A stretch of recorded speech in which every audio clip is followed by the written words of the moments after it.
जय हिंद बच्चों, स्वागत है अपने इस यूट्यूब चैनल पर। बच्चों, आज की इस वीडियो में हम कक्षा 12 के विद्यार्थियों के लिए नागरिक शास्त्र के मोस्ट इम्पोर्टेंट दीर्घ उत्तरीय प्रश्न लेकर आए हैं, जो परीक्षा जिससे वेरी इंपॉर्टेंस रहेगा। और जो 28 फरवरी की जो यूपी बोर्ड की परीक्षाएं होने वाली है उसमें जो है मोस्ट इम्पोर्टेंट रहेगा। तो चलिए बच्चों, देखते हैं। क्वेश्चन बहुत सरल है, आप लोग आसानी से इसको लिख लेंगे। देखो, क्वेश्चन है कि भारत में अन्य पिछड़े वर्ग को आरक्षण देने के पक्ष विपक्ष में अपने तर्क दीजिए। ये जो है लॉन्ग क्वेश्चन है, 8 नंबर आपको मिलेंगे।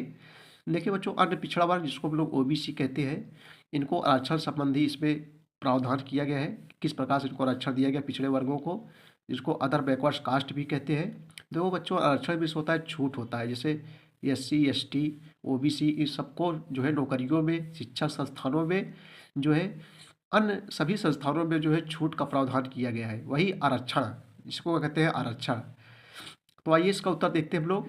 भारत में आरक्षण, सबसे पहले हेड डाल लेंगे भारत में आरक्षण। देखो, भारत की सदियों सदियों पुरानी जात व्यवस्था और छुआछूत जैसी कुप्रथाएं देश में आरक्षण व्यवस्था की उत्पत्ति का प्रमुख कारण है। ठीक है, सरल शब्दों में आरक्षण का अभिप्राय सरकारी नौकरियों, शैक्षिक संस्थानों और विधायिकाओं में किसी एक वर्ग विशेष की पहुंच को आसान बनाने से है। ठीक है, इन वर्गों को जो है उनकी जातिगत पहचान के कारण जो है ऐतिहासिक रूप से कई अन्य अन्यायों का सामना करना पड़ा है। ठीक है बच्चों, वर्ष 1882 में विलियम हंटर और ज्योतिबा राव फूले ने मूल रूप से जाति आधारित आरक्षण प्रणाली की कल्पना की थी।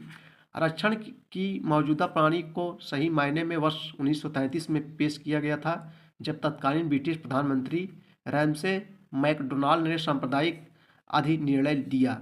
विदित है कि विदित मीन्स होता है अवगत कराना या ज्ञान कराना। विदित है कि इस अधिनिर्णय के तहत जो है मुसलमानों, सिखों, भारतीय ईसाइयों, एंग्लो इंडियन, यूरोपीय और दलितों के लिए अलग अलग निर्वाचन क्षेत्रों का प्रावधान किया गया है।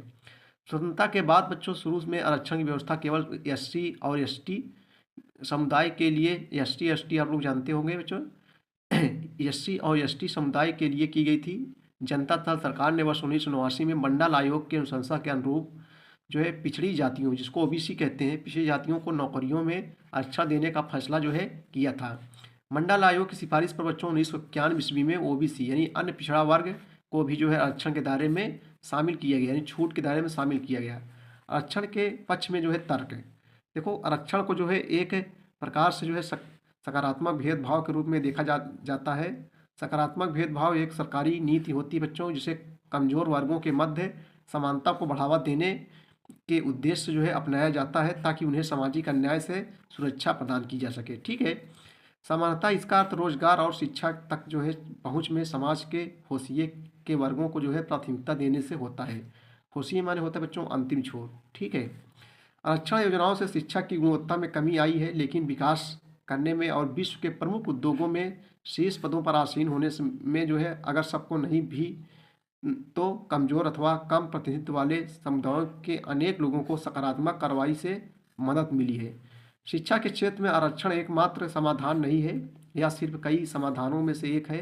आरक्षण कम प्रतिनिधित्व जाति समूहों का अब तक का जो है प्रतिनिधित्व बढ़ाने वाला एक साधन है, और इस तरह जो है परिसर में विविधता में वृद्धि करता है। आरक्षण योजनाएं शिक्षा की गुणवत्ता को कमजोर करती हैं, लेकिन फिर भी होशिये में पड़े और वंचितों को जो है सामाजिक न्याय प्रदान करने से हमारे कर्तव्य और उनके मानवीय अधिकार के लिए उनकी आवश्यकता है। आरक्षण वास्तव में होशिये पर पड़े लोगों को जो है सफल जीवन जीने में मदद करेगा। होशिये आप समझ गए हो, अंतिम छोर बच्चों। तरह भारत में जो है खासकर ग्रामीण क्षेत्रों में अभी भी व्यापक स्तर पर जाति आधारित भेदभाव को खत्म करेगा। लगभग 60% भारतीय आबादी गाँवों में रहती है। आरक्षण नीति के कारण बच्चों पिछड़े वर्गों को के शैक्षिक, सामाजिक, राजनीतिक क्षेत्रों में महत्वपूर्ण बदलाव आया है। वे साहस हिम्मत के साथ अपनी परिस्थिति से जो बढ़कर आगे बढ़े हैं तथा जो है नए मुकाम पर पहुंच रहे हैं। आरक्षण के विपक्ष में तर्क, देखो आरक्षण के आलोचकों का मानना है कि आरक्षण का उद्देश्य सामाजिक स्तर पर भी लोगों के साथ समान व्यवहार करता है, किंतु पदोन्नति में इसे जो लागू करने से यह विपरीत कार्य करता है और पहले से असमान स्तर पर मौजूद लोगों के साथ असमानता का व्यवहार करता है। रोजगार और पद प्राप्त करना सामाजिक भेदभाव की जो है समाप्ति को सुनिश्चित नहीं करता, अतः इसे जो है पिछड़ेपन के आकलन हेतु एकमात्र साधन के रूप में नहीं देखा जाना चाहिए। शहरी संस्थानों बच्चों आरक्षण नहीं है, बल्कि भारत का 60% जो कि ग्रामीण है, उसे स्कूलों, स्वास्थ्य सेवा और ग्रामीण क्षेत्रों में बुनियादी सुविधाओं की जरूरत है। इस संदर्भ में कुछ आलोचकों का मानना है कि सार्वजनिक पदों पर आरक्षण देने से यह प्रशासन की जो है दक्षता में जो है कमी ला सकता है।